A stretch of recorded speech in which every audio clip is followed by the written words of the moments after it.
बिस्मिल्लाहिर्रहमानिर्रहीम, अस्सलाम वालेकुम। माय नेम इज़ सफ़र एहसान and this is your channel physics का सफ़र। आज के इस लेक्चर में, आज की इस वीडियो में हम 11th क्लास फ़िज़िक्स जो कि पंजाब टेक्स्ट बुक की है, जो कि न्यू बुक आई है, उसके चैप्टर नंबर 3 के न्यूमेरिकल्स करेंगे।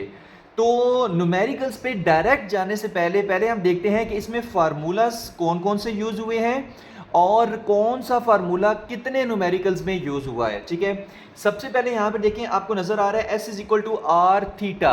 अब S is equal to R theta जो है सिर्फ एक न्यूमेरिकल में यूज़ हुआ है। V is equal to are omega एक न्यूमेरिकल में यूज़ हुआ है। A alpha is equal to omega F minus omega I divided by T, two numericals में यूज़ हुआ है। ये वाहिद फार्मूला है जो टू न्यूमेरिकल्स में यूज़ हुआ है। ठीक है, theta is equal to omega I T plus half alpha T का स्क्वायर। ठीक है, सेकेंड इक्वेशन ऑफ मोशन। ठीक है, बट एंगुलर क्वांटिटीज की टर्म में एक न्यूमेरिकल में यूज हुई है। F is equal to M we square by R एक न्यूमेरिकल में। Tau is equal to I alpha एक न्यूमेरिकल में। I is equal to 2/5 M R square एक न्यूमेरिकल में। We is equal to square root G M by R एक numerical में। A is equal to are omega square एक numerical में use हुआ है। L is equal to I omega एक numerical में यूज हुआ है। I1 omega 1 is equal to I2 omega 2 law of conservation of angular momentum एक न्यूमेरिकल में यूज हुआ है। Omega is equal to theta by T ये भी एक न्यूमेरिकल में यूज हुआ है। ठीक है, तो ये वो फार्मूलाज हैं जो आपके इस चैप्टर नंबर 3 के न्यूमेरिकल्स में यूज हो रहे हैं। तो देखते हैं इसका फर्स्ट न्यूमेरिकल हम किस तरह से सॉल्व करेंगे और वो हमसे क्या इरशाद फरमाता है। तो देखते हैं हमारा फर्स्ट न्यूमेरिकल चैप्टर नंबर 3 का हमसे क्या इरशाद फरमाता है। A laser beam is directed from the earth to the moon, कि एक लेज़र बीम है, हमने उसको अर्थ से मून के ऊपर फॉल करवाया। ठीक है, अब यहाँ पर डायग्राम में आप देख सकते हैं मैंने अर्थ को छोटा बनाया हुआ है, मून को बड़ा बनाया हुआ है। अब यहाँ पर काफ़ी बच्चे कहेंगे कि सर अर्थ तो बड़ी होती है, मून छोटा होता है, आपने मून को बड़ा बनाया हुआ है। तो भाई देखें, अगर आप मून के ऊपर खड़े होकर देखें ना तो अर्थ आपको छोटी सी नज़र आएगी। ठीक है, तो मान लें कि मैंने इसमें मून को रेफरेंस पॉइंट लिया हुआ है। ठीक है, और मून को बड़ा इसलिए बनाया हुआ है क्योंकि यहाँ पर वो बीम वगैरह स्प्रेड करेगा, तो इस वजह से उसको समझाने के लिए ना मून को थोड़ा बड़ा मुझे बनाना पड़ा है। सही है, वैसे हम सबको ही पता है कि अर्थ बड़ी होती है, मून छोटा होता है। लेकिन क्या कह रहा है कि एक लेज़र बीम को हमने अर्थ से मून के ऊपर फॉल करवाया। ठीक है, तो मान दो कि ये हमारे पास क्या है, एक लेज़र बीम है जिसको हमने अर्थ से मून के ऊपर फॉल कराया। ठीक है, मून की सरफेस के ऊपर हमने इसको फॉल करवाया। सही है, अब beam spreads over a diameter of 2.50 metre at the moon surface. अब जाहिर सी बात है, मून करीब तो नहीं है, मून तो बहुत ज़्यादा दूर है। तो लेज़र बीम मून तक पहुंचते पहुंचते क्या हो गया, थोड़ा सा ना स्प्रेड कर गया, थोड़ा सा फैल गया। ठीक है, और जब थोड़ा सा फैल गया, थोड़ा सा स्प्रेड कर गया, तो कितने डायामीटर तक फैला, जिसको हम यहाँ पे आर्क लेंथ से शो कर रहे हैं, वो 2.50 मीटर थे। ठीक है, तो यहाँ पर ना एस से हम इसको शो कर देते हैं। ठीक है, ये आर्क लेंथ से बना रही है क्योंकि मून सर्कल पे रिवॉल्व करता है ना। तो अगर हम ऐसे इसको ऐसे सर्कल से बनाएं कि मून क्या है, अर्थ के सर्कल में रिवॉल्व कर रहा है, तो इस सर्कल का ये छोटा सा पार्ट फिर बनता है। ठीक है, जितना वो स्प्रेड किया है, जितना उसका डायामीटर बना है मून की सरफेस के ऊपर, तो उसको मैं शो कर रहा हूँ एस से। सही है, और एस कितना है, यानी कितना डायामीटर बना, कितना स्प्रेड किया, 2.50 मीटर। ओके हो गया। अच्छा, नेक्स्ट क्या कहता है, eight the moon surface what is divergence angle of the beam. Find क्या करना है, फाइंड हमने ये करना है कि ये जो बीम है ये कितना डाइवर्ज किया है, ये जो थीटा है ये आपने फाइंड करना है। यहाँ पर ये जो एंगल बन रहा है ना थीटा, ये आपने फाइंड करना है। ठीक है, यहाँ पर बना लें या इसको यहाँ पर बना लें। सही है, तो ये जो एंगल थीटा है ये आपने क्या करना है, फाइंड करना है कितना डाइवर्ज किया है। The distance of moon from earth is 3.8 into 10 to raise power 8 metre.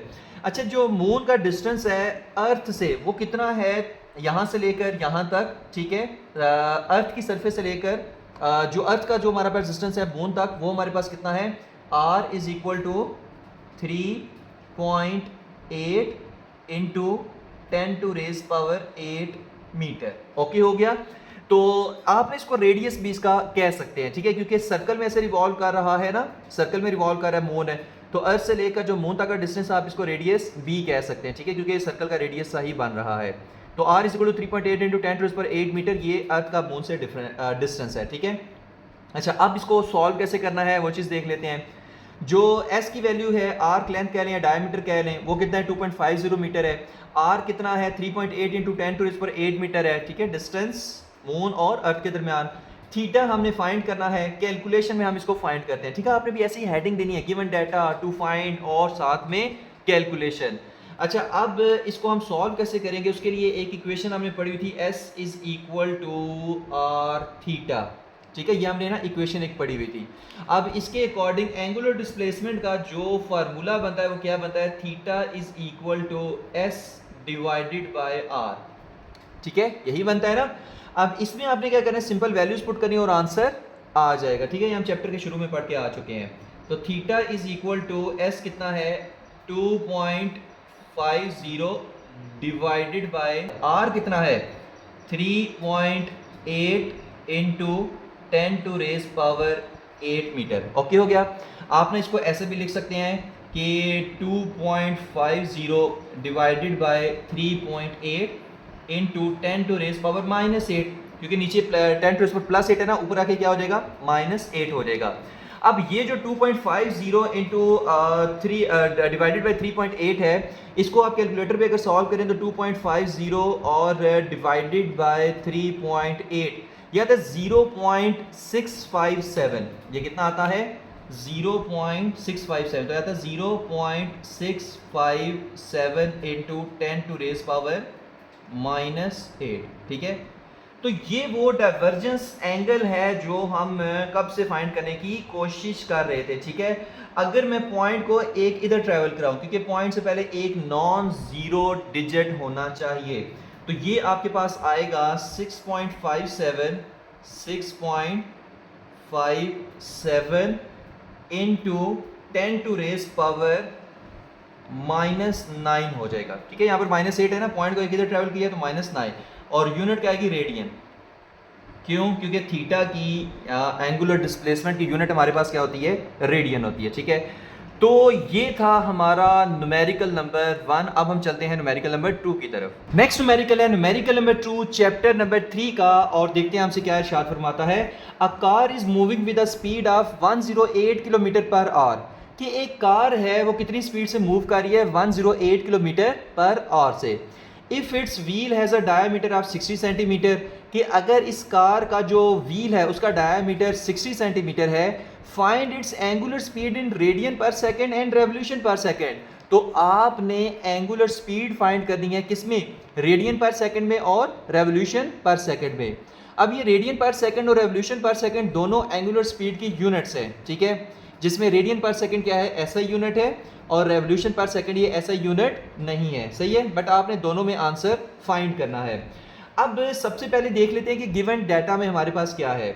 Given data में क्या है, सबसे पहले v दिया हुआ है। अब v आपके पास कितना है, यानी स्पीड आपके पास कितनी है 108 किलोमीटर पर आवर है, सही है।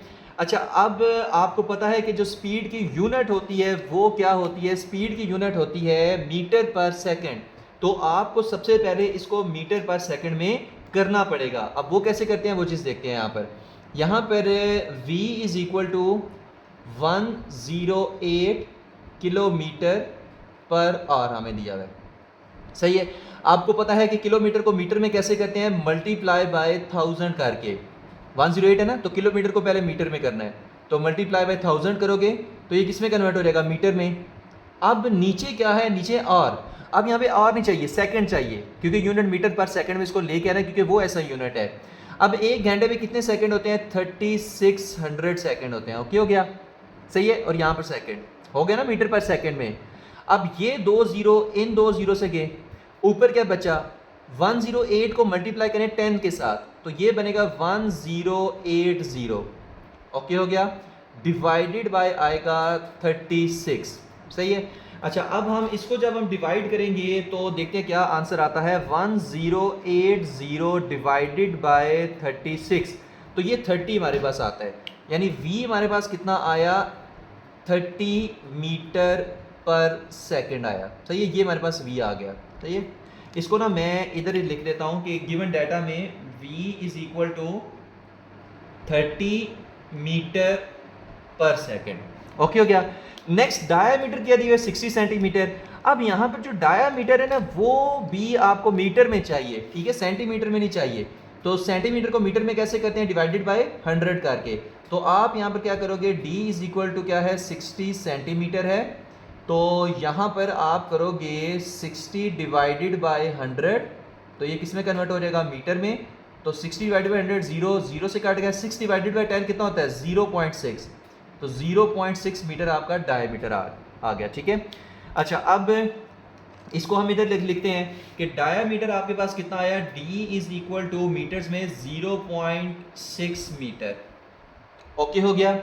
अच्छा, अब कैलकुलेशन पे हम चलते हैं, ठीक है। कैलकुलेशन पे यहाँ पर गिवन डाटा तो हमारे पास आ गया, फाइंड क्या करना है, एंगुलर स्पीड फाइंड करनी है। तो यहाँ पर सबसे पहले हम हेडिंग देंगे कैलकुलेशन की, किसकी, कैलकुलेशन की, ठीक है। हेडिंग साथ में देनी है, गिवन डाटा टू फाइंड और साथ में आप कैलकुलेशन। अब कैलकुलेशन में हमारे पास एक तो फार्मूला है कि omega is equal to theta by T, angular speed हम एंगुलर वेलोसिटी हम उससे फाइंड कर सकते हैं, बट ना हमारे पास थीटा है ना हमारे पास टाइम है, यानी ना हमारे पास टी है। तो हम इसमें एक और रिलेशन यूज़ करेंगे, और वो रिलेशन आपके पास क्या है, वो है v is equal to are omega, v is equal to are omega. ये लीनियर वेलोसिटी और एंगुलर वेलोसिटी के दरमियान रिलेशन आप पहले से पढ़ के आ चुके हैं। यहाँ से हमें निकालना है ओमेगा, तो आप लिखोगे omega is equal to v divided by r, सही है, r इधर जाके डिवाइड हो जाएगा ना। अब अगर v और r हमें पता हो तो हम एंगुलर स्पीड निकाल सकते हैं। v तो हमें पता है वो कितना है 30 मीटर पर सेकंड है, r कितना है, r हमें कोई नहीं पता, बट r हम फाइंड कर सकते हैं, क्यों, क्योंकि हमें डायमीटर की तो वैल्यू दी हुई है, और आपको पता है कि जो रेडियस होता है वो डायमीटर का हाफ होता है। तो आप यहाँ पे करोगे d डिवाइडेड बाई 2, यानी कि 0.6 डिवाइडेड बाई 2, ठीक है। तो r आपके पास कितना आ जाएगा, r आपके पास आएगा 0.6 को डिवाइडेड बाई 2 करें तो आता है 0.3, तो 0.3 मीटर आ जाएगा। r आपके पास कितना आएगा 0.3 मीटर आ जाएगा। अब हमारे पास r की भी वैल्यू है, v की भी वैल्यू है, सिंपल इसमें पुट कर देनी है। तो ओमेगा इज इक्वल टू हमारे पास कितना है v, वो तो 30 है, डिवाइडेड बाय r कितना है 0.3 है, ठीक है। जब आप इसको सॉल्व करेंगे, ठीक है, 30 डिवाइडेड बाय 0.3 करें ना तो 100 आता है, कितना आता है 100 आता है, आपको करके भी दिखा देते हैं। 30 डिवाइडेड बाय 0.3, तो ये 100 आता है। तो आप यहाँ पे लिखेंगे क्या, omega is equal to 100 radian per second. अब ये एक तो हमारे पास आंसर आ गया कि उसने कहा था कि रेडियन पर सेकंड में बताओ एंगुलर स्पीड कितनी होती है, तो वो तो हमने बता दी। अच्छा, अब उसने कहा है कि रेवोल्यूशन पर सेकंड में भी बताओ। अब उसके लिए ना एक छोटा सा ट्रिक आपको बस बताने वाले हैं कि यहाँ पर है रेडियन, यहाँ पर है रेवोल्यूशन, ठीक है। अगर आपने रेडियन से रेवोल्यूशन में जाना है तो आप करते हैं डिवाइडेड बाय 2 पाई, आप क्या करोगे, डिवाइडेड बाय 2 पाई करोगे। और अगर आपने रेवोल्यूशन से रेडियन में आना है तो आप मल्टीप्लाई बाय 2 पाई करते हैं, सही है। रेडियन से रेवोल्यूशन में जाना है तो डिवाइडेड बाय 2 पाई, और रेवोल्यूशन से रेडियन में आना है तो मल्टीप्लाई बाय 2 पाई। अब हमारे पास रेडियन पर सेकंड है, यानी हमें रेडियन से रेवोल्यूशन में जाना है, रेवोल्यूशन में हमें चाहिए ना रेवोल्यूशन पर सेकंड में, तो हमें रेडियन से रेवोल्यूशन में जाना है तो डिवाइडेड बाय 2 पाई हम करेंगे। तो जो हमारे पास ओमेगा की वैल्यू आई है, ओमेगा इज इक्वल टू 100, इसको हम क्या करेंगे, डिवाइडेड बाय 2 पाई करेंगे, तो ये आपके पास रेवोल्यूशन पर सेकंड में आ जाएगी। ओके हो गया। और यहाँ पर अगर हम छोटी सी लाइन लगा दें तो ये आपका क्या है, ये रफ वर्क है। आप रफ वर्क तो नहीं, बहरहाल ये आपने लाजमी करना है ताकि एग्जामिनर को पता चले कि आपको ये सारी कन्वर्जन करना आती हैं। अच्छा, अब इसको आप ऐसे फिर लिख लें कि 100 डिवाइडेड बाय 2 इंटू 3.14 रेवोल्यूशन पर सेकेंड। अब 100 डिवाइडेड बाय 2 इंटू 3.14 क्या होता है, तो 6.28 होता है। तो 100 डिवाइडेड बाय 6.28 क्या होता है, वो चीज़ देख लेते हैं। तो 100 और डिवाइडेड बाय, यहाँ पे ना हम दोबारा से इसको कर लेते हैं, वैसे तो 100 पहले से वो लिखा था जो पहले आंसर आया था। 100 डिवाइडेड बाय 6.28, तो ये 15.92 आता है। कितना आता है, 15.92। तो 15.92 रेवोल्यूशन पर सेकेंड। तो ये हमारे पास एक आंसर ये भी आ गया। तो बस यही हमने दो चीज़ें फाइंड करनी थी कि एंगुलर स्पीड हमने फाइंड करनी थी रेडियन पर सेकंड में, और एंगुलर स्पीड हमने फाइंड करनी थी रेवोल्यूशन पर सेकंड में। तो दोनों में हमारे पास फाइंड हो चुकी है। तो बस यही तक था ये न्यूमेरिकल नंबर 2। अब हम चलते हैं अपने नेक्स्ट न्यूमेरिकल की तरफ। नेक्स्ट न्यूमेरिकल है न्यूमेरिकल नंबर 3 चैप्टर नंबर 3 का, और देखते हैं हमसे क्या इरशाद फरमाता है। An electric motor is running at 1800 revolution per minute, कि एक इलेक्ट्रिक मोटर है उसमें कितने रेवोल्यूशन हो रहे हैं, 1800 रेवोल्यूशन पर मिनट हो रहे हैं, मतलब एक मिनट में उसकी कॉइल कितने चक्कर लगा रही है, 1800 चक्कर लगा रही है, ठीक है, अपने एक्सिस के गिर्द। On switching off it comes to rest in 20 second, जब हम उस मोटर को स्विच ऑफ कर देते हैं तो वो रेस्ट पे कब आती है, 20 सेकेंड के अंदर अंदर, ठीक है। If angular retardation is uniform, अब अगर कोई चीज़ स्पीड अप हो रही हो ना तो हम कहते हैं कि एंगुलर एक्सलेरेशन की टर्म हम यूज़ कर रहे हैं कि एक्सलेरेट कर रही है, लेकिन अगर कोई चीज़ स्लो डाउन हो रही हो तो फिर हम एंगुलर रिटार्डेशन का वर्ड हम इसमें यूज़ कर लेते हैं, ठीक है। तो एंगुलर रिटार्डेशन क्या है, वो यूनिफॉर्म है। Find the number of revolutions it makes before stopping, रुकने से पहले कितने वो चक्कर लगाएगी, मतलब स्विच ऑफ कर दिया ना, बट अभी भी वो मोटर क्या कर रही है, ऐसे चक्कर लगाती जा रही है। अब रुकने से पहले वो कितने रेवोल्यूशन कंप्लीट करेगी, ठीक है, कितने रेवोल्यूशन लगाएगी, तो वो आपने फाइंड करना है। यानी कि आपने थीटा फाइंड करना है, क्योंकि थीटा की 3 यूनिट्स हैं, रेडियन, रेवोल्यूशन और डिग्री, तो आपने फिर थीटा फाइंड करना है रेवोल्यूशन के अंदर। अब यहाँ पर आप देखें कि जो इनिशियल एंगुलर वेलोसिटी है वो कितनी है, वो है 1800 रेवोल्यूशन पर मिनट, वो कितनी है, 1800 रेवोल्यूशन पर मिनट। अब जो एंगुलर वेलोसिटी की यूनिट होती है या एंगुलर स्पीड की जो यूनिट होती है वो होती है रेडियन पर सेकंड। क्या होती है, रेडियन पर सेकंड। तो हमें रेवोल्यूशन पर मिनट की जगह रेडियन पर सेकंड चाहिए, सही है। तो अगर आपने रेवोल्यूशन पर मिनट, अगर रेवोल्यूशन को रेडियन में चेंज करना है तो आप करोगे मल्टीप्लाई बाय 2 पाई, अगर मिनट को सेकंड में चेंज करना है तो आप करोगे मल्टीप्लाई बाय 60, क्योंकि एक मिनट में 60 सेकंड होते हैं, सही है। तो इस वजह से 1800 को मल्टीप्लाई किया 2 पाई से और डिवाइड कर दिया 60 से, क्योंकि एक मिनट में 60 सेकंड होते हैं, ठीक है। तो ये आपके पास रेडियन पर सेकंड में कन्वर्ट हो जाएगा।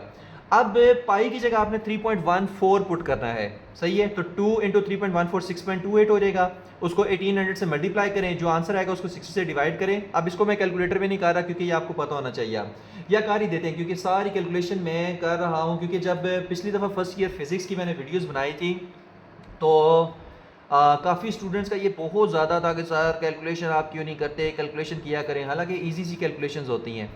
तो डिवाइडेड बाय 60, तो ये आता है 188.4, ओके हो गया। तो radian per second angular velocity या एंगुलर स्पीड का लें, ठीक है। अच्छा, नेक्स्ट हमारे पास आता है ओमेगा एफ। एंगुलर वेलोसिटी जो फाइनल है वो आपके पास कितनी है, 0 है, वो आपके पास कितनी है, 0 है। क्यों, क्योंकि 20 सेकंड के बाद तो क्या हो जाता है, रेस्ट पे आ जाता है, रुक जाता है। तो एंगुलर स्पीड फाइनल जो है वो 0 है। टाइम कितना है, 20 सेकंड है। तो ये आपके पास ना गिवन डाटा दिया हुआ है, सही है। अच्छा, फाइंड क्या करना है, थीटा फाइंड करना है। अब हम देखते हैं कि ये थीटा हम किस तरह से फाइंड करेंगे। तो ये ऐसे ही आपने हेडिंग्स देनी है, गिवन डाटा, टू फाइंड और कैलकुलेशन। कैलकुलेशन में थीटा फाइंड करने के लिए एक हमारे पास फार्मूला है, theta is equal to S divided by are. अब ना मेरे पास एस है ना मेरे पास आर है, तो ये वाला तो नहीं मैं लगा सकता। तो फिर हम क्या करेंगे, हम second equation of motion use करेंगे, जो क्या थी, theta is equal to omega I T plus 1/2 alpha T का स्क्वायर। हम ये वाली यूज करेंगे। क्यों, हमारे पास ओमेगा आई है, टी है, ये भी टी है, अल्फा नहीं है, लेकिन अल्फा फाइंड करने के लिए हमें उसने चीज़ें दी हुई हैं, तो अल्फा हम इन चीज़ों को यूज़ करके हम अल्फा फाइंड कर सकते हैं, ठीक है। तो हम देखते हैं कि हम अल्फा किस तरह से फाइंड करेंगे, सही है। यहाँ पर हम साइड पे कर लेते हैं, तो आइए इसके नीचे ही कर लेते हैं, ठीक है। इसको इक्वेशन नंबर 1 का नाम दे लें, सही है। तो अल्फा पहले फाइंड करते हैं। अल्फा हमारे पास क्या होता है, वो होता है omega F minus omega I divided by t, सही है। अब वैल्यूज पुट कर दें, आपको पता है ना, change in angular velocity with respect to time, ये अल्फा होता है, एंगुलर एक्सेलरेशन। अब ये हमारे पास क्या है, 0 एंगुलर वेलोसिटी और माइनस ओमेगा आई कितना है, ओमेगा आई है 188.4, सही है, डिवाइडेड बाय टी कितना है, 20 है, सही है। अच्छा, अब अल्फा हमारे पास कितना आ जाएगा वो चीज़ देखते हैं, ठीक है।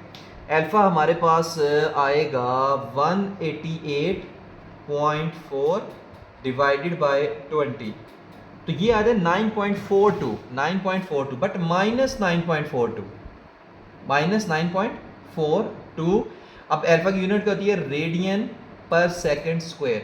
क्यों, एंगुलर रिटार्डेशन है, इस वजह से साथ में नेगेटिव का साइन आया है। क्यों, क्योंकि आहिस्ता आहिस्ता वो रुक रही है, तेज नहीं हो रही, रुक रही है, इस वजह से स्पीड कम हो रही है, तो इस वजह से हम इसको नेगेटिव में हमारे पास ये एंगुलर रिटार्डेशन आई है। सही है। अच्छा, अब अल्फा 2 आ गया, तो ये आप नाम दे रहे इसको इक्वेशन नंबर 2 का। अब आप लिखेंगे कि पुट इक्वेशन 2 इन 1, तो इक्वेशन 2 को 1 में पुट करते हैं, तो theta is equal to omega I कितना है 188.4 मल्टीप्लाई बाय टाइम कितना है 20, वैल्यूज पुट कर देनी है ना, प्लस 1/2 अल्फा कितना है अभी हमने कैलकुलेट किया है -9.42 और टाइम कितना है 20, तो 20 का स्क्वायर। सही है। अब हम ना इसको सॉल्व कर लेते हैं। अब यहाँ पे देखिए, यहाँ पे प्लस है, यहाँ पे माइनस है, यहाँ पे प्लस है, यहाँ पे माइनस है, तो मैं इसको डायरेक्ट कर रहा हूँ, ठीक है, इससे कंफ्यूज नहीं होना। यहाँ पे मैं इसको माइनस कर देता हूँ, क्योंकि प्लस माइनस क्या होता है, माइनस होता है। सही है। और यहाँ से माइनस फिर खत्म, ठीक हो गया। होप सो स्टेप की समझ आ गई होगी, तो डायरेक्ट इसको थोड़ा सा किया। अच्छा, अब हम इसकी कैलकुलेट कर लेते हैं। कोशिश ये करें कि इसको ना पार्ट्स में कैलकुलेट किया करें, ये नहीं कि डायरेक्ट सारी वैल्यूज एक ही दफ़ा लिख के तो उसको आंसर निकाल रहे होते हैं, फिर अक्सर गलत आंसर आते हैं। तो 188.4 को 20 से मल्टीप्लाई किया, तो ये आपके पास आया है theta is equal to 3768 minus, अब 20 का स्क्वायर सबसे पहले करें, 20 का स्क्वायर यह आ गया 400। अब 400 को आपने मल्टीप्लाई करना है 9.42 से, 9.42, तो 3768 आ गया। अब आपने ये जो 3768 आया है, इसको आपने डिवाइड करना है 2 से, तो 1884 आएगा, ये आएगा 1884 आ जाएगा। सही है। अच्छा, अब 3768 माइनस 1884, तो ये तो 1884 आ गया, तो थीटा इज इक्वल टू आ गया आपके पास 1884 आ गया। सही है। अच्छा, अब ये जो आपके पास थीटा आया ना 1884, ये आपके पास आया रेडियन में, रेडियन में आया है, क्योंकि ऐसा यूनिट्स हमने यूज़ किया है। अब इसको कन्वर्ट करना है रेवोल्यूशन में, क्योंकि हमें देखना है कि कितने रेवोल्यूशन उसने लगाए हैं रुकने से पहले। ठीक है।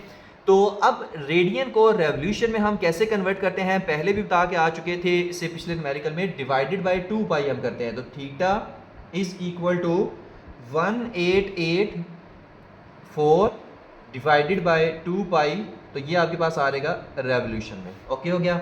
अच्छा, 1884 2 पाई को 3.14 लिखेंगे ना, 1884 डिवाइडेड बाय 2 इंटू 3.14 और रेवोल्यूशन, तो ये आपके पास आ जाएगा 1884। सही है। डिवाइडेड बाय 3.14 को 2 से मल्टीप्लाई करें तो 6.28 revolution.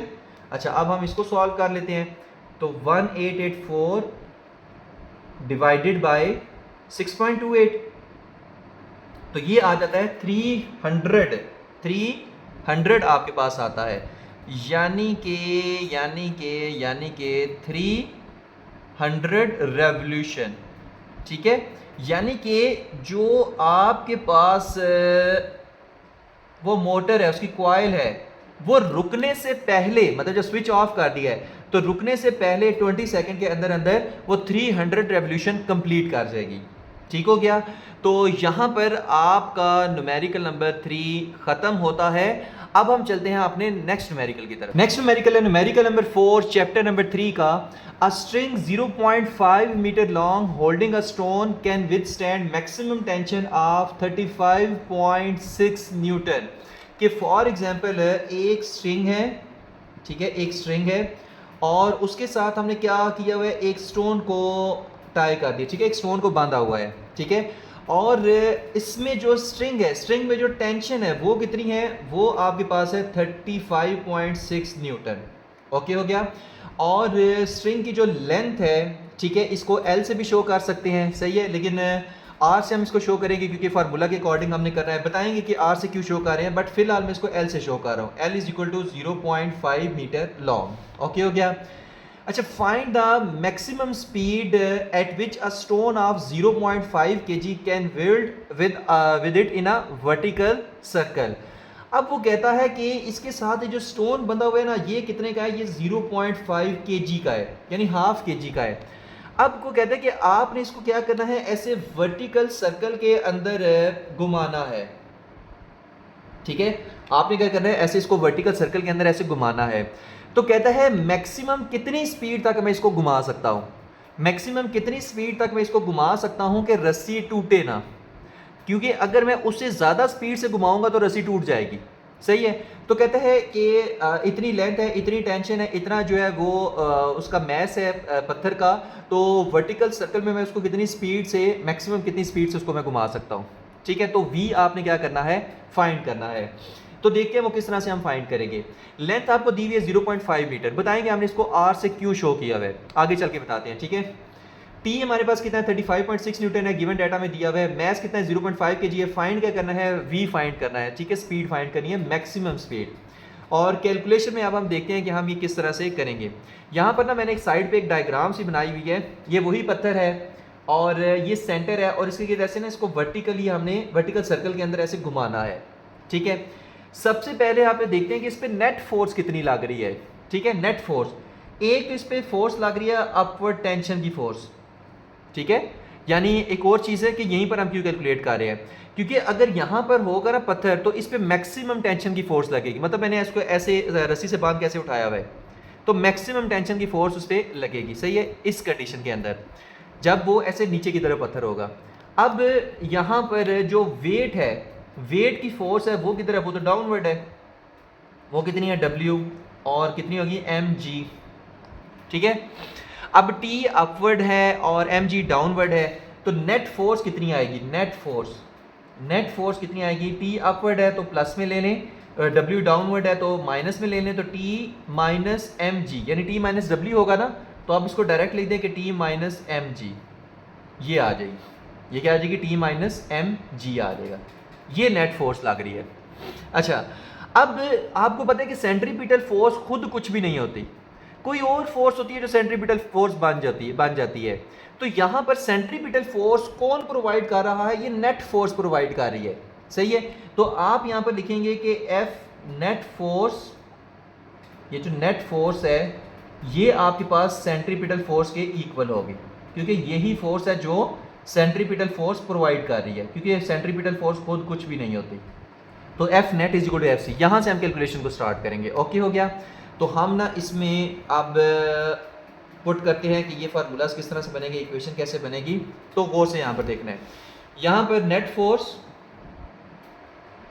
Is equal to centripetal force. अब नेट फोर्स क्या थी, T माइनस mg, और सेंट्रीपिटल फोर्स का फार्मूला क्या होता है आपको पता होना चाहिए, mv square divided by r, mv square divided by r। ठीक है, अब यहाँ पे आपको बताते हैं कि लेंथ को r से क्यों शो किया है। यहाँ से देखिए, यहाँ से लेकर यहाँ तक है ना स्ट्रिंग की लेंथ, और हम अगर जब इसको ऐसे सर्कल में घुमा रहे हैं तो ये जो स्ट्रिंग की लेंथ होगी यही रेडियस का काम भी नहीं करेगी, यही रेडियस का काम भी नहीं करेगी। मतलब फॉर एग्जांपल अगर स्ट्रिंग की लेंथ इतनी है तो हम अगर पत्थर को साथ में बांधे और इसको ऐसे घुमाएं तो ये जो स्ट्रिंग की लेंथ है यही तो सर्कल का रेडियस बन रहा है। तो इस वजह से लेंथ को हमने r से शो किया हुआ है। तो r आपके पास कितना है, 0.5 मीटर है। ओके हो गया। अब यहाँ से t भी है, m भी है, g भी है, m भी है, r भी है, v नहीं है, v नहीं है क्योंकि हमने v क्या करना है, फाइंड करना है। सही है, अब वो देखिए हम किस तरह से फाइंड करते हैं। तो आप इसको ऐसे लिख लें कि t यहीं पर रहने दें, mg उधर जाके प्लस हो जाएगा, तो आप यहाँ पे लिखेंगे t is equal to mg और plus mv square divided by r। आप इसको ऐसे कर लें। ठीक है, आपने इसमें वैल्यूज पुट करते हैं। जब वैल्यूज पुट करेंगे तो टेंशन की वैल्यू कितनी है, ये तो है 35.6 न्यूटन, मैस कितना है यहाँ पर 0.5, जी कितना है 9.8 प्लस, और m कितना है यहाँ पर 0.5, v हमें फाइंड करें तो v स्क्वायर, उसी तरह r कितना है 0.5 है। ठीक है, सारी वैल्यूज दी हुई थी, कुछ भी नहीं किया, जस्ट हमने उन वैल्यूज़ को इधर पुट कर दिया और हमने कुछ भी नहीं किया। सही है। अब हम ना इसको साथ साथ इसको सॉल्व कर लेते हैं और देखते हैं कि सॉल्व करके ये कितना आएगा। ठीक है, पहले हम ना इसको सॉल्व कर लेते हैं कि 9.8 पार्ट्स में मैंने कहा है सॉल्व किया करें इसको हमेशा। 9.8 मल्टीप्लाई बाय 0.5 तो ज़ाहिर हाफ हो जाएगा, ये 4.9 आ जाएगा। तो मैंने इसको साथ साथ लिखता जा रहा हूँ। तो आप यहाँ पे लिखोगे 35.6 is equal to 0.5 multiply by 9.8 की 4.9 आ गया, प्लस अब 0.5 डिवाइडेड बाय 0.5। ठीक है, तो ये तो आपस में कट जाएंगे, तो प्लस v स्क्वायर अकेला रह जाएगा। अब 4.9 को इधर आके माइनस करा दें तो v square is equal to 35.6, उसी तरह 35.6 माइनस 4.9, तो ये आपके पास कितना आएगा 35.6 माइनस 4.9 30.7 आ गया। ठीक है, तो v square is equal to 30.7 आ गया। अब दोनों तरफ स्क्वायर रूट ले लें, ये स्क्वायर इस स्क्वायर रूट से काट जाएगा, तो v is equal to square root 30.7 आ जाएगा। सही है, तो स्क्वायर रूट 30.7 ये आ जाता है 5.54 मीटर पर सेकेंड। तो भाई इतनी मैक्सिमम स्पीड के साथ आप उसको घुमा सकते हो उस वर्टिकल सर्कल के अंदर, कब, जब टेंशन 35.6 न्यूटन हो मैक्सिमम और वेट मैस कितना उसके साथ लटका हुआ हो 0.5 kg हो। ठीक है, तो यहाँ पर हमारा न्यूमेरिकल 4 खत्म होता है। अब हम चलते हैं अपने नेक्स्ट न्यूमेरिकल की तरफ। नेक्स्ट न्यूमेरिकल है numerical number 5। The flywheel of an engine is rotating at 2100 revolution per minute. एक फ्लाई व्हील है इंजन का, वो रोटेट कर रहा है 2100 रेवोल्यूशन पर मिनट की स्पीड से, मतलब एक मिनट के अंदर वो 2100 रेवोल्यूशन कंप्लीट कर रहा है। अब फ्लाई व्हील क्या होता है, अगर आप गूगल पे इसको लिख के सर्च करें तो ढेर सारी आपको इसकी पिक्चर्स देखने को मिल जाएंगी। ठीक है, when the power source is shut off, जब आपने पावर सोर्स को शट ऑफ कर दिया, बंद कर दिया, what torque is required to stop it in 3 minutes, और आप इसको 3 मिनट्स के अंदर फिर रोकना चाहते हो। इस फ्लाई व्हील के, जो कि इंजन का फ्लाई व्हील है, इसको आप 3 मिनट के अंदर रोकना चाहते हो, तो कितना टॉर्क रिक्वायर्ड होगा ये आपने फाइंड करना है। ठीक है, the movement of inertia of flywheel is 36 kg metre square. उस फ्लाई व्हील का मूवमेंट ऑफ इनर्शिया भी आपको दिया हुआ है। सही है, अब अगर किसी चीज़ को रोटेट करवाना हो तो टॉर्क की ज़रूरत होती है। ठीक है, लेकिन अगर किसी चीज़ को स्टॉप करवाना हो तो भी अपोजिंग टॉर्क लगता है। ठीक है, जिसकी वजह से वो चीज़ स्टॉप हो जाती है। तो अपोजिंग टॉर्क आपने फाइंड करना है जो रिक्वायर्ड है उस फ्लाई व्हील को रोकने के लिए 3 मिनट के अंदर अंदर। ओके हो गया, और जाहिर सी बात है उसकी वैल्यू किस में आएगी, नेगेटिव में ही आएगी। अब देखते हैं कि वो कितना है। सबसे पहले एंगुलर जो स्पीड है वो आपको दी हुई है। सही है, अब वो कितनी है 2100 रेवोल्यूशन पर मिनट। वो कितनी है 2100 रेवोल्यूशन पर मिनट। अब फिर से वही कहानी आ गई, रेवोल्यूशन पर मिनट आ गया ना, लेकिन आपको पता है कि जो एंगुलर स्पीड की यूनिट होती है वो तो रेडियन पर सेकंड होती है, तो आपको इसको पहले रेडियन पर सेकंड में कन्वर्ट करना पड़ेगा। तो ओमेगा आई कितना है 2100 रेवोल्यूशन पर मिनट। ठीक है, अच्छा, अब जो 2100 है आप उसको मल्टीप्लाई करोगे 2 पाई से। क्यों? क्योंकि आपने रेडियन में इसको कन्वर्ट करना है, और मिनट में कितने सेकंड होते हैं 60, तो ये आपके पास कन्वर्ट हो जाएगा रेडियन पर सेकंड में। किसमें कन्वर्ट हो जाएगा, रेडियन पर सेकंड में कन्वर्ट हो जाएगा। पहले भी बता के आ चुका हूँ पिछले 2 न्यूमेरिकल्स के अंदर। अच्छा, अब इसको सॉल्व कर लेते हैं कि आप इसको करेंगे 2100 मल्टीप्लाई बाय 2 पाई। पाई कितना होता है 3.14। 3.14 को 2 से मल्टीप्लाई करें तो क्या आता है 6.28 डिवाइडेड बाय 60। सही है, आप इस तरह से इसको करेंगे तो पाई की वैल्यू आप 3.14 इसमें पुट करेंगे। सही है, अब इसको कैलकुलेट करके देख लेते हैं तो 2100 मल्टीप्लाई बाय 6.28 और डिवाइडेड बाय 60 तो 219.8 आ रहा है। ठीक है, 219.8 आ रहा है। सही है, अब ये आपके पास क्या है, इनिशियल एंगुलर स्पीड है। डन हो गया। तो यहाँ पे मैं इसको लिख भी देता हूँ, और ये किस में आई है, रेडियन पर सेकंड में, किस में आई है, रेडियन पर सेकंड में। सही है, हमने ना इसको रेडियन पर सेकंड में कन्वर्ट कर लिया है। तो यहाँ पर मैं इसको लिखता हूँ omega I is equal to 219.8 radian per second. ठीक है, अच्छा एंगुलर स्पीड फाइनल कितनी है, 0, क्योंकि 3 मिनट के बाद उसको क्या करना है, रुक जाना चाहिए, उसको रोकना है हमने। ठीक है, तो फाइनल स्पीड उसकी 0। अच्छा टाइम कितना है, 3 मिनट, और 3 मिनट में कितने सेकंड होते हैं, 180 सेकंड। जस्ट 3 को मल्टीप्लाई कर दें 60 के साथ, तो आपके पास क्या आ जाएगा, 180 second. Movement of inertia fly wheel का कितना दिया हुआ है, 36 kg मीटर स्क्वायर। और फाइंड क्या करना है, अपोजिंग टॉर्क आपने फाइंड करना है जो रिक्वायर्ड है उसको 3 मिनट के अंदर रोकने के लिए। सही है, अब हम ना इसको सॉल्व करते हैं। सॉल्व करने के लिए इसमें एक ही फार्मूला वैसे तो लगता है, लेकिन बताते हैं इसका। ठीक है, सबसे पहले हेडिंग यहाँ पे देंगे कैलकुलेशन, गिवन डाटा हो गया, टू फाइंड हो गया। ठीक है, तो कैलकुलेशन, अच्छा कैलकुलेशन में फाइंड क्या करना है, टॉर्क को। तो आप यहाँ पे लिखेंगे टॉर्क का फार्मूला क्या आता है, tau is equal to I alpha. ठीक है, यह फार्मूला पढ़ के आ चुके हैं, tau is equal to I alpha. I क्या है, मूवमेंट ऑफ इनर्शिया है, एल्फा क्या है, एंगुलर एक्सेलरेशन है, टाउ क्या है, ये टॉर्क है। ठीक है, अब इसमें हमारे पास मूवमेंट ऑफ इनर्शिया तो है, वो कितना है, 36 kg metre square. Angular acceleration alpha नहीं है, तो हम सबसे पहले एंगुलर एक्सेलरेशन अल्फा फाइंड करेंगे। तो देखते हैं वो हम कैसे फाइंड करते हैं। सही है, तो इसको फॉर एग्जाम्पल आप इक्वेशन नंबर 1 का मान ले नाम दे दे। ठीक है, अच्छा अब एंगुलर एक्सेलरेशन का फार्मूला क्या होता है, omega F minus omega I divided by t. सही है, वैल्यूज पुट करेंगे, आपको पता है change in angular velocity with respect to time angular acceleration होता है। अब इसमें जब वैल्यूज पुट करेंगे तो क्या आएगा, ओमेगा एफ कितना है, वो तो 0 है, माइनस ओमेगा आई कितना है, 219.8 डिवाइडेड बाय टाइम कितना है, 180 सेकेंड, ये 180 सेकेंड लिखा हुआ। ठीक है, अब जब इसको सॉल्व करेंगे तो देख लेते हैं कितना आता है। तो 219.8 है डिवाइडेड बाय 180, ये आता है 1.22। ये कितना आता है, माइनस 1.22, क्योंकि माइनस भी है ना, तो माइनस 1.22, यह आ गया एंगुलर एक्सेलरेशन। इसको फॉर एग्जाम्पल इक्वेशन नंबर 2 का नाम दे, तो आप लिखेंगे पुट इक्वेशन 2 in 1। ठीक है, या लिखते हैं put the value of angular acceleration in equation 1।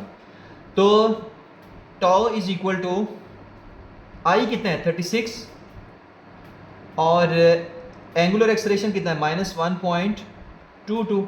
अच्छा अब इसको सॉल्व कर लेते हैं, तो माइनस 36 मल्टीप्लाई बाय 1.22 पहले करते हैं, तो याद है 43.92, 43.92। तो आप इसको लिख लें कि टाउ इज इक्वल टू, आ गया ना 43.92, और साथ में क्या है, ये आपका नेगेटिव साइन उसी तरह आएगा। ठीक है, अच्छा अब टॉर्क की यूनिट क्या होती है वो भी आपको पता होनी चाहिए, वो होती है न्यूटन मीटर। ठीक है, मैं यहाँ पे ना एक लाइन सी लगा रहा हूँ कि ये रहा होगा, तो न्यूटन मीटर, ये आपका अपोजिंग टॉर्क आ गया। ये आपका क्या है, ये वो अपोजिंग टॉर्क है जो रिक्वायर्ड है फ्लाई व्हील को रोकने के लिए 3 मिनट के अंदर अंदर। ठीक है, यानी इतना आपको चाहिए।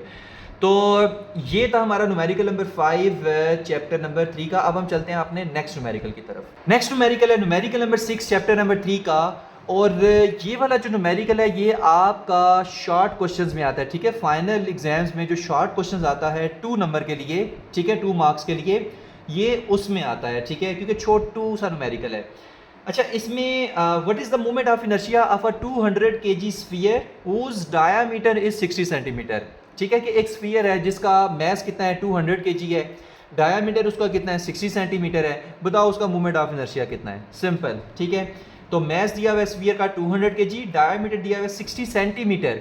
अब सेंटीमीटर को मीटर में करने के लिए डिवाइडेड बाय 100 करते हैं, तो 60 डिवाइडेड बाय 100 क्या आता है, 0.6 मीटर आता है। ठीक है, फाइंड क्या करना है, मोमेंट ऑफ इनर्शिया फाइंड करना है। अब कैलकुलेशन में हम इसको देखते हैं कि हम इसको कैसे फाइंड करेंगे। ये तो बहुत ही ज़्यादा हलवा है, ये तो बहुत ज़्यादा हलवा है, इसको कभी भी ज़िंदगी में भी नहीं छोड़ना। तो अच्छा मूवमेंट जो आपके पास स्फीयर का मूवमेंट ऑफ इनर्शिया होता है वो क्या होता है, 2/5 mr², 2/5 mr²। ठीक है, कांस्टेंट ये आपके पास वैल्यूज हैं, ये याद रखें, 2/5 कांस्टेंट है, m और r² ये वेरिएबल हो सकते हैं। ठीक है, तो ये एक फार्मूला से ये आपने याद रखना है। अब 2/5 तो कांस्टेंट है, m हमारे पास है, r नहीं है, लेकिन r को फाइंड करने के लिए डायमीटर तो दिया हुआ है, तो हम उससे फाइंड कर लेते हैं। तो r रेडियस क्या होता है, d/2 होता है, यानी डायमीटर का हाफ होता है। और डायमीटर कितना है, 0.6 डिवाइडेड बाय 2, तो r इसमें आ जाएगा 0.3 मीटर आ जाएगा। ओके हो गया। तो r भी हमारे पास आ गया, क्योंकि डायमीटर दिया हुआ हो तो हम r की वैल्यू निकाल सकते हैं। तो अब सिंपल इतना सिर्फ काम करना है कि इस r की वैल्यू और इस m की वैल्यू को इधर पुट करना है और हमारे पास आंसर आ जाएगा, क्योंकि दोनों हमारे पास अब वैल्यूज हैं। तो यहाँ पर हम पुट करेंगे i is equal to 2/5, 2/5, m कितना है 200 kg, m कितना है 200 kg, और r कितना है 0.3 मीटर, और यहाँ पर इसका आएगा स्क्वायर, क्योंकि यहाँ पर क्या है r का स्क्वायर है। अच्छा, अब इसको सॉल्व करने के लिए सबसे पहले ना हम स्क्वायर को सॉल्व करते हैं, ठीक है। जब स्क्वायर को सॉल्व करेंगे तो 0.3 का स्क्वायर हमारे पास कितना आ जाएगा, 0.09 आ जाएगा।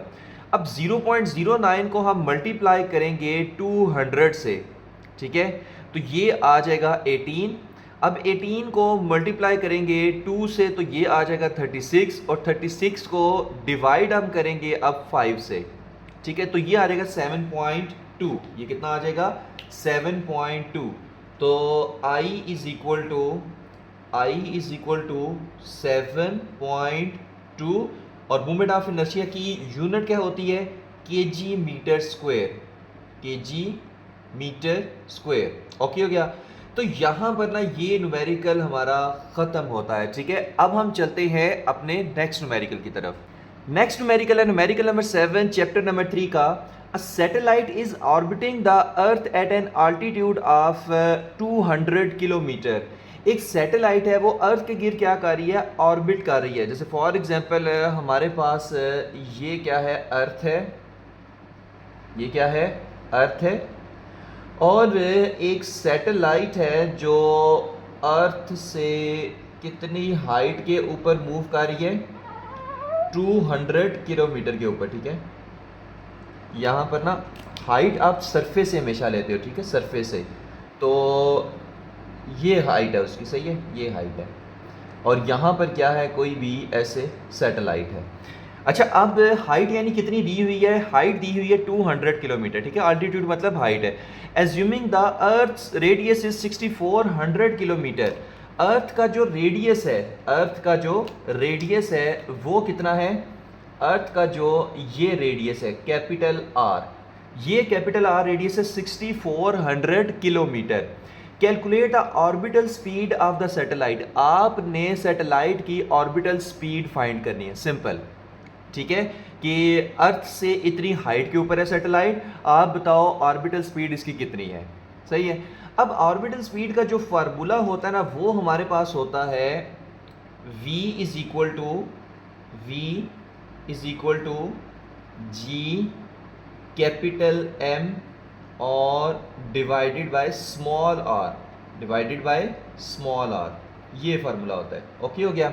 अच्छा, अब इसमें से देखो हमारे पास कौन कौन सी वैल्यू है। हमारे पास g की वैल्यू, g देखो कांस्टेंट होता है, जिसकी वैल्यू होती है ग्रेविटेशन कांस्टेंट है ना, 6.67 इंटू 10 टू रेज पावर -11 इसकी वैल्यू होती है g की। ये कैपिटल M क्या है, ये मैस ऑफ अर्थ है, और मैस ऑफ अर्थ भी कांस्टेंट होता है, उसकी वैल्यू दी हुई नहीं है, बट आपको जुबानी पता होनी चाहिए वो कितनी होती है, 6 into 10 to raise power 24 kg। हमारी अर्थ का जो मैस है वो कितना है, 6 into 10 to raise power 24 kg है। अब स्मॉल आर नहीं दिया हुआ, स्मॉल आर फाइंड करने के लिए देखिए, स्मॉल आर हमारे पास होता है ये सेंटर से लेकर सैटेलाइट तक का डिस्टेंस, ये स्मॉल आर होता है। सेंटर से लेकर, अर्थ के सेंटर से लेकर सैटेलाइट तक का डिस्टेंस ये स्मॉल आर होता है। तो स्मॉल आर फिर हमारे पास क्या होगा, स्मॉल आर होता है, स्मॉल आर, इसको हम सेपरेट इसको हम निकालें, ठीक है, आर प्लस एच, मतलब रेडियस को और हाइट को ऐड कर दें तो ये स्मॉल आर ये पूरा बन जाएगा, ठीक है। सेंटर से लेकर, यानी रेडियस को और हाइट को अगर आप प्लस करें तो सेंटर से लेकर सैटेलाइट तक का डिस्टेंस निकल आएगा, ठीक है, ये आर और ये एच। तो स्मॉल आर क्या होता है, आर प्लस एच होता है। अच्छा, अब इसमें वैल्यूज पुट करते हैं। R is equal to capital R कितने हैं 6400 किलोमीटर, अब इसको मीटर में करते हैं, प्लस हाइट कितनी है 200 किलोमीटर, ठीक है। तो ये आपके पास आ जाएगा 6600 किलोमीटर, ठीक है। किलोमीटर में आपने वैल्यू ली थी ना, अब इसको मीटर में कर लें। मीटर में करेंगे तो आएगी 6600 इंटू 10⁻³ मीटर आ जाएगी। ओके हो गया, सही है। अगर मजीद इसको सॉल्व करना चाहते हैं तो 1 2 3 तीन इसे इधर अगर मूव करेगा तो 6.60 इंटू 10⁻6 मीटर आ जाएगा, ठीक है। पॉइंट को तो ट्रैवल करें ना 1 2 3 तीन इससे ट्रैवल किया ना, तो 10⁻³ एक और आ जाएगा। तो 10⁻³ इंटू 10⁻³ क्या होता है 10⁻6 होता है। तो 6.60 इंटू 10⁻6 मीटर, ये आपका क्या आ गया, स्मॉल आर की वैल्यू आ गई है। ओके हो गया। अब इसको हम रेज कर लेते हैं क्योंकि इसकी अभी हमें ज़रूरत नहीं रही, कॉन्सेप्ट तो हमें समझ आ गया है, सही है। बाकी हम यहाँ पे सॉल्व करते हैं, सही है। अब यहाँ पर लिखें by putting values, by putting values,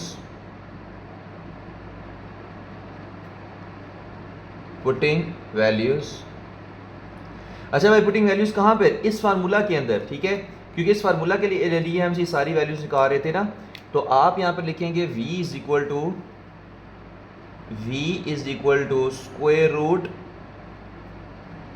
g कितना है, g हमारे पास है 6.67, ये आपको ना जुबानी वैल्यूज याद होनी चाहिए, ठीक है। इंटू 10⁻11 ग्रेविटेशनल कांस्टेंट की वैल्यू और मैस ऑफ अर्थ की वैल्यू। तो 6 इंटू 10⁻24 क्या है, मैस ऑफ अर्थ है, ठीक है। तो ये भी आपको पता होना चाहिए। डिवाइडेड बाय r की वैल्यू अभी हमने कितनी निकाली है 6.60 इंटू 10⁻6 मीटर। ओके हो गया। अच्छा, अब जो 10 की पावर्स हैं ना उनको सेपरेट सॉल्व कर लेते हैं, ठीक है। इसी के अंदर ही, स्क्वायर रूट के अंदर ही। तो 6.67 मल्टीप्लाई बाय 6 डिवाइडेड बाय 6.60।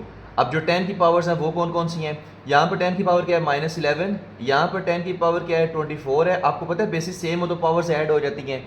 यहाँ पर 10⁻6 है ना, ऊपर जाके क्या हो जाएगी -6 हो जाएगी, ठीक है। होप से ये तरीका आपको आता होगा, ठीक है। -11 + 24 और ये 6 ऊपर जाके -6 हो जाएगी, बेसिस सेम हो पावर ऐड हो जाती हैं। तो इज़ इक्वल टू, ऐसे ना कैलकुलेशन आसान हो जाती है। कैलकुलेटर को भी अक्सर आंसर गलत देते हैं अगर आप पूरी की पूरी वैल्यू कंप्लीट लिख देते हैं तो कोशिश किया करें 10 की पावर्स को सेपरेट सॉल्व कर दिया करें। तो 6 डिवाइडेड बाय 6.60, तो 10⁻। अब यहाँ पर अगर आप देखें तो -11 और -6 कितना हो गया, ये हो गया -17, और -17 + 24 कितना हो गया, ये 4 5 6 7 10⁻7 हो गया। ओके हो गया। ऐसे 24 दोबारा इसको एक दफ़ा चेक कर लेते हैं। तो 24 - 11 ये हो गया 13, और 13 - 6 ये हमारे पास हो गया 7 हो गया। ओके हो गया, हमारी वैल्यूज बिल्कुल ठीक है। तो इंटू 10⁻7 डन हो गया। अच्छा, अब इसको सॉल्व कर लेते हैं, इसको सॉल्व कर लेते हैं कैलकुलेटर के ऊपर, ठीक है। तो कैलकुलेटर हमारा किधर गया, इसमें हम सॉल्व करते हैं। ओके, 6.67 मल्टीप्लाई बाय 6 तो 40.02 आ गया, डिवाइडेड बाय 6.60 तो यह आ गया 6.06 आ गया, ठीक है। 6.06 आ गया, 6.06 इंटू, और ये 10⁻7 उसी तरह।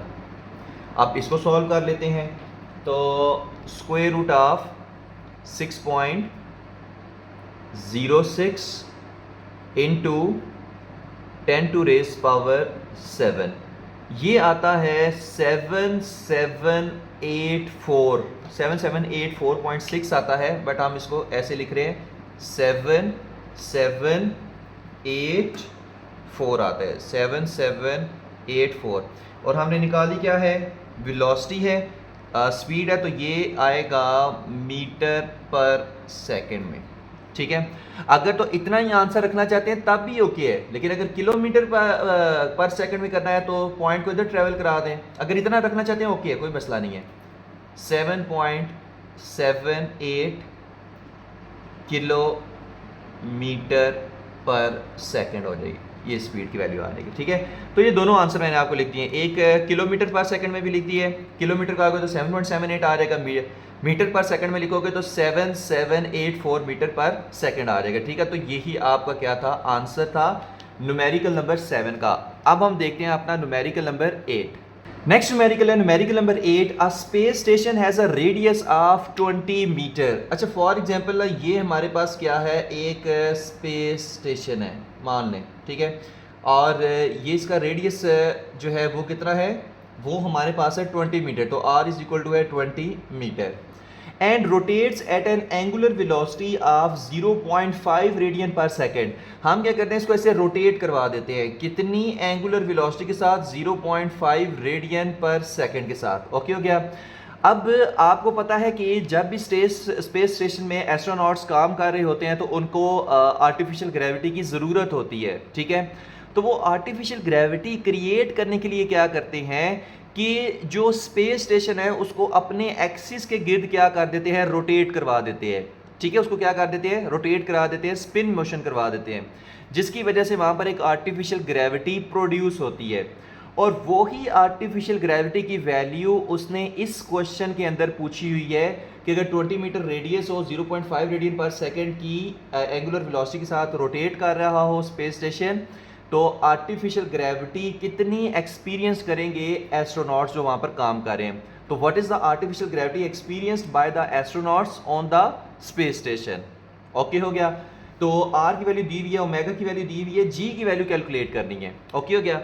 तो अब इसमें हम कैलकुलेट करेंगे एक्सलरेशन ड्यू टू ग्रेविटी। ठीक है, तो वो चीज़ हम देखते हैं क्या होती है। देखिए, अगर हमारे पास ए है, आपने अच्छा अगर ये रोटेट कर रही है तो सेंट्रीपिटल एक्सेलरेशन आपने पढ़ा हुआ है A is equal to we square by R, A is equal to we square by R. अगर ये रोटेट कर रही है तो आपके पास जो एस्ट्रोनॉट है वो क्या करेंगे, ऐसे सर्कुलर मोशन से करेंगे। ठीक है, वो क्या करेंगे, सर्कुलर मोशन से करेंगे अगर स्पेस स्टेशन रोटेट कर रहा है तो। अच्छा, अब इसमें F is equal to m a होता है ना। ठीक है, तो ए की जगह उसकी वैल्यू पुट करें तो क्या आता है, वी स्क्वायर बाई आर, इधर पुट करें तो m we square by r आता है। तो ये m we square by r क्या था, सेंट्रीपिटल फोर्स था। ठीक है, तो वहां से आया है centripetal acceleration a is equal to we square by r. Okay हो गया। यहाँ से ना अभी हम एक फार्मूला बना रहे हैं। अच्छा, अब v की जगह उसकी वैल्यू पुट करें, v क्या होता है, v इज इक्वल टू होता है आर ओमेगा, क्योंकि हमें ओमेगा इसमें इंट्रोड्यूस करवाना है, ओमेगा की हमारे पास वैल्यू है। तो a इज इक्वल टू आ जाएगा r square omega square divided by are. अब ये आर इस आर स्क्वायर से, इस स्क्वायर से कट जाएगा, तो ये आ जाएगा a is equal to are omega square. अब क्योंकि एक्सलेरेशन ड्यू टू ग्रेविटी है, a is equal to g यहाँ पर आएगा। ठीक है, क्योंकि g की हम वैल्यू मालूम कर रहे हैं, तो ये आएगा g is equal to are omega square. तो इस फार्मूला के अंदर हम वैल्यूज पुट करके आंसर निकालेंगे। ओके हो गया। तो g is equal to are omega square, इस फार्मूला के अंदर हम वैल्यूज पुट करके आंसर निकालेंगे। ठीक है, तो यहाँ पर g इज इक्वल टू, ठीक है, एक्सलेरेशन ड्यू टू ग्रेविटी, इस वजह से g यहाँ पर लिखा है। आर कितना है, 20 है। ठीक है, और ओमेगा कितना है, ओमेगा तो है 0.5 है। ओके ओके, और उसका स्क्वायर। अच्छा, जब इसको हम सॉल्व करेंगे तो देखते हैं कि हमारे पास क्या आंसर आता है। तो 0.5 का स्क्वायर पहले करेंगे तो 0.25 आ जाएगा, इसको मल्टीप्लाई बाय 20 करेंगे तो 5 आ जाएगा, यानी कि हमारे पास वैल्यू आई है g is equal to 5 metre पर second square. g is equal to 5 metre पर सेकेंड स्क्वायर। ठीक है, तो यही हमसे पूछी हुई थी। इतनी वो जो आर्टिफिशियल ग्रेविटी की वैल्यू है वो एक्सपीरियंस करेंगे कौन, एस्ट्रोनॉट्स जो स्पेस स्टेशन में काम कर रहे हैं। सही है, तो ये था हमारा न्यूमेरिकल नंबर 8। अब हम चलते हैं अपने नेक्स्ट न्यूमेरिकल की तरफ। नेक्स्ट न्यूमेरिकल है numerical number 9। A bicycle wheel has an angular momentum of 10 kg metre square per second and angular velocity of 2 radian per second. Find the value of its moment of inertia. कहता है कि एक bicycle का tyre है, ठीक है, एक cycle का व्हील है जिसका एंगुलर मोमेंटम दिया हुआ है, वो कितना है 10 kg metre square per second.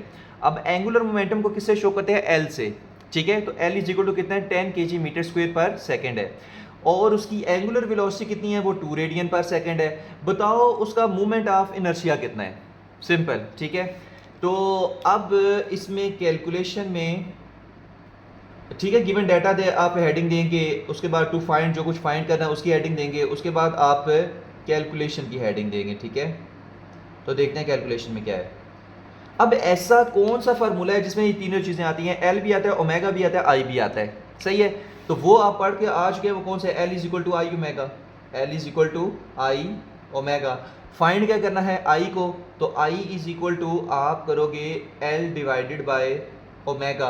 अब कुछ भी नहीं करना, सिंपल वैल्यूज पुट कर दे, तो 10 डिवाइडेड बाय 2 आ जाएगा, ठीक है। तो मोमेंट ऑफ इनर्शिया आपका कितना आ जाएगा, मोमेंट ऑफ इनर्शिया आपका आ जाएगा 5 kg metre square, 5 kg metre square, क्योंकि मोमेंट ऑफ इनर्शिया की यूनिट क्या होती है, kg मीटर स्क्वायर होती है, ठीक है। तो ये आपके पास ना आंसर आ जाएगी। ये छोटा सा न्यूमेरिकल था और ये भी शॉर्ट क्वेश्चन में आता है, ठीक है, 2 मार्क्स के लिए शॉर्ट क्वेश्चन में आता है, और इससे जो पिछले वाला है वो भी अक्सर 2 मार्क्स का के लिए शॉर्ट क्वेश्चंस में आता है फाइनल एग्जाम्स में, ओके हो गया। तो चलते हैं अपने नेक्स्ट यानी कि last numerical of this chapter के की तरफ। नेक्स्ट न्यूमेरिकल है न्यूमेरिकल नंबर 10, जो कि इस चैप्टर का लास्ट न्यूमेरिकल है, और इसकी स्टेटमेंट बड़ी थी तो इस वजह से जस्ट मैंने इसको एक लाइन में लिखा है। बाकी हम इसकी बुक से देखते हैं कि इसमें क्या क्या चीज़ें दी हुई हैं और इसका कॉन्सेप्ट क्या है, उसके बाद हम इसके सोल्यूशन की तरफ चलते हैं। कहता है a diver comes off a board with arm straight up and leg straight down, ठीक है। कि आपको पता है जिमनास्टिक के अंदर यहाँ से कोई डाइवर आता है, ठीक है, इस बोर्ड से, और यहाँ से फिर जंप लगाता है, फिर यहाँ से टक पोजीशन बनाता है, और वाटर के अंदर इस तरह से क्या करता है, ऐसे जंप लगाता है, ठीक है। तो ये सारी चीज़ें, ये जो सारा सिनेरियो ना, ये आपने अपनी लाइफ में टेलीविज़न के ऊपर देखा होगा, ठीक है, रियल ना से लेकिन टेलीविज़न के ऊपर देखा होगा, सही है। अब इसमें कहता क्या है कि a diver comes off a board with arm straight up and leg straight down, giving him a movement of inertia of 18 kg metre square about its rotational axis.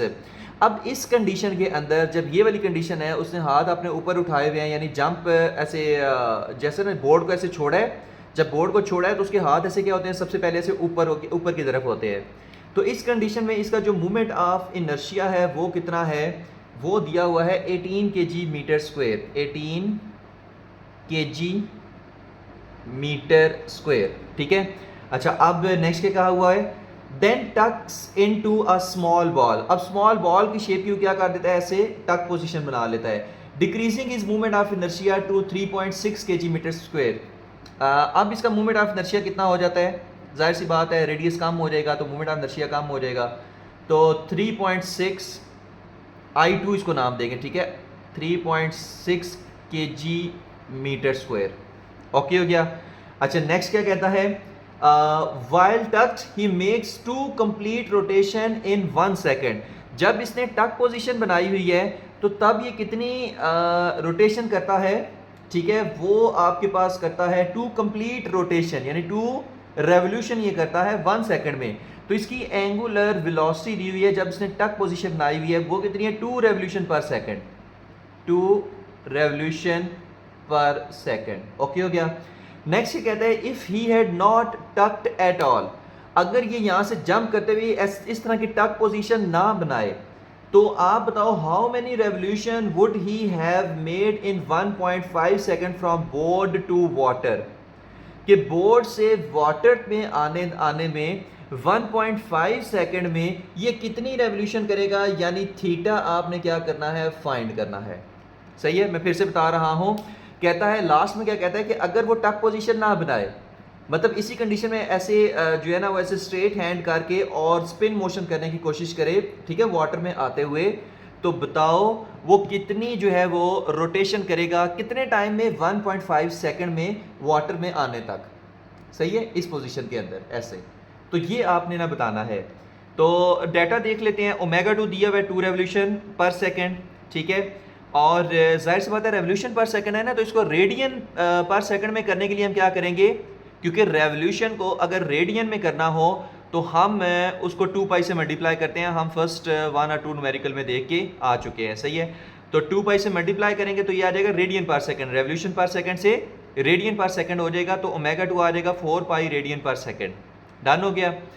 I1 कितना है 18 kg मीटर स्क्वायर, I2 कितना है 3.6 kg metre square, time कितना है 1.5 second है। Done हो गया। और थीटा हमने फाइंड करना है। अब कैलकुलेशन में देखते हैं कि क्या है। देखिए थीटा जो हमारे पास होता है ना, omega is equal to theta by t होता है। ओमेगा इज इक्वल टू क्या होता है, थीटा बाई टी। तो थीटा इज इक्वल टू क्या होता है, ओमेगा टी होता है। Theta is equal to omega t. अब इस कंडीशन में उससे पूछा हुआ है, तो इस कंडीशन में ओमेगा 2 लेंगे या ओमेगा 1 लेंगे, ओमेगा 1 लेंगे। बट ओमेगा 1 की तो हमारे पास वैल्यू ही नहीं है, टाइम की वैल्यू दी हुई है 1.5 सेकंड, उसका कोई इशू नहीं है। बट ओमेगा 1 की वैल्यू नहीं है, तो ओमेगा 1 की वैल्यू कैलकुलेट करने के लिए हम यूज़ करेंगे law of conservation of momentum, ठीक है। और वो हमारे पास क्या है, I1 omega 1 is equal to I2 omega 2, ठीक है। यहाँ पढ़ के आ चुके हैं।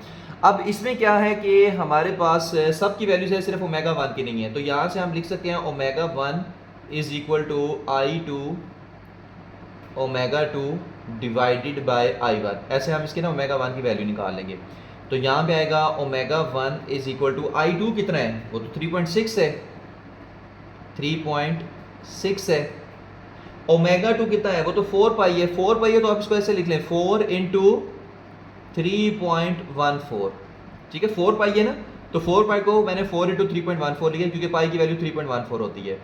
I1 कितना है, I1 तो आपके पास है 18, तो बस इसको सॉल्व कर लें, आंसर आ जाएगा। कंप्लीट आंसर नहीं आएगा, आंसर निकालने के लिए एक छोटी सी वैल्यू आएगी, सही है। अच्छा पहले मल्टीप्लाई करते हैं, 3.14 को मल्टीप्लाई बाय 4 किया तो ये आता है 12.56, 12.56 को मल्टीप्लाई किया 3.6 से तो ये आता है 45.216, और इसको डिवाइड किया हमने 18 से तो आता है 2.512। कितना आता है, 2.512 आता है, ठीक है। और यूनिट इसकी क्या आएगी, रेडियन पर सेकंड। क्यों रेडियन पर सेकंड आएगी, क्योंकि हमने सारी वैल्यूज ऐसा यूनिट में लिया। अब मैं इसको रेज करने वाला हूँ, आपको समझ आ गई होगी, ठीक है। तो ओमेगा भी हमारे पास फाइंड हो चुका, कितना है ये 2.51 रेडियन पर सेकंड। ओके हो गया। तो अब हमारे पास सारी वैल्यूज हैं। अब हम थीटा फाइंड करने लगे, सही है। थीटा सिर्फ इस ओमेगा 1 की वैल्यू को इधर पुट कर देना है, टाइम की वैल्यू 1.5 पहले से दी हुई, तो आंसर आ जाएगा, सही है। कि कितनी वो रेवोल्यूशन करेगा 1 सेकंड के अंदर, 1.5 सेकंड के अंदर, ठीक है। अच्छा अब वैल्यूज पुट करते हैं by putting values, by putting values in equation 1, by putting values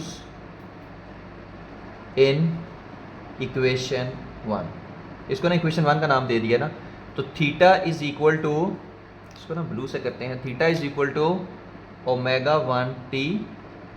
अच्छा ओमेगा 1 कितना है 2.512, और टी कितना है, टाइम तो 1.5 सेकंड दिया हुआ है, ये वाला 1.5 सेकंड, 1.5 सेकंड। अच्छा अब इसको कैलकुलेट कर लेते हैं कि इसका हमारे पास आंसर कितना आ रहा है। तो 2.512 मल्टीप्लाई बाय 1.5, ये आपके पास आ रहा है 3.768। ये कितना आ रहा है 3.768, 3.768 क्या, रेडियन। तो ये आ गया थीटा। बट हमें जो आंसर निकालना है ना, वो रेवोल्यूशन में निकालना है कि कितनी वो रेवोल्यूशन करेगा, यानी कितने चक्कर लगाएगा 1.5 सेकंड में, ठीक है, अपने एक्सिस के गिर्द। तो उसके लिए फिर हम क्या करेंगे, रेडियन को रेवोल्यूशन में कन्वर्ट करेंगे। आपको पता है कि रेडियन से, मैं फिर से इसको बता देता हूं, रेडियन से रेवोल्यूशन में आना हो तो, रेडियन से अगर आप रेवोल्यूशन में आना हो तो डिवाइडेड बाय 2 पाई करते हैं, और रेवोल्यूशन से रेडियन में आना हो तो मल्टीप्लाई बाय 2 पाई करते हैं। और हमें यहाँ पर चाहिए आंसर रेवोल्यूशन में, तो हम इसको डिवाइडेड बाय 2 पाई करेंगे, ठीक है। डिवाइडेड बाय 2 पाई करेंगे। तो जब डिवाइडेड बाय 2 पाई करेंगे तो theta is equal to 3.718 divided by 2 pi है ना, तो पाई को मैं लिख सकता हूँ 3.14, तो यहाँ पर मैं लिखूँगा मल्टीप्लाई बाय 3.14, तो ये आ जाएगा रेवोल्यूशन के अंदर। तो थीटा इज इक्वल टू, अब इसको देख लेते हैं कि इसका आंसर कितना आता है। तो 3.768 है, सॉरी मैंने 18 लिखा हुआ है, 18 नहीं है बल्कि 68 है, यहाँ पे 68 है ये। तो 3.768 और डिवाइडेड बाय, यहाँ पे देखो 3.14 को 2 से मल्टीप्लाई करें तो 6.28 बनता है, तो मैं इसको डिवाइडेड बाय 6.28 कर रहा हूँ, तो ये आता है 0.6 रेवोल्यूशन। सही है, ये आपके पास ना आंसर आ जाएगा। यानी कि 1.5 सेकंड में वो कितनी रेवोल्यूशन करेगा, 0.6 रेवोल्यूशन करेगा। कब? वाटर तक आने तक। कब? जब वो टक पोजीशन ना बनाए, ठीक है, टक पोजीशन अगर वो ना बनाए और जो उसकी पहली पोजीशन थी उसी में वो ऐसे रोल करके वाटर में आने की कोशिश करे, तो फिर 1.5 सेकंड में कितनी रेवोल्यूशन करेगा, 0.6 रेवोल्यूशन करेगा। ओके हो गया। तो यहाँ पर हमारे सारे न्यूमेरिकल चैप्टर नंबर 3 के ख़त्म होते हैं। होप्स हो कि आपको सारी समझ आ गई होगी। Thank you very much. अल्लाह हाफिज़।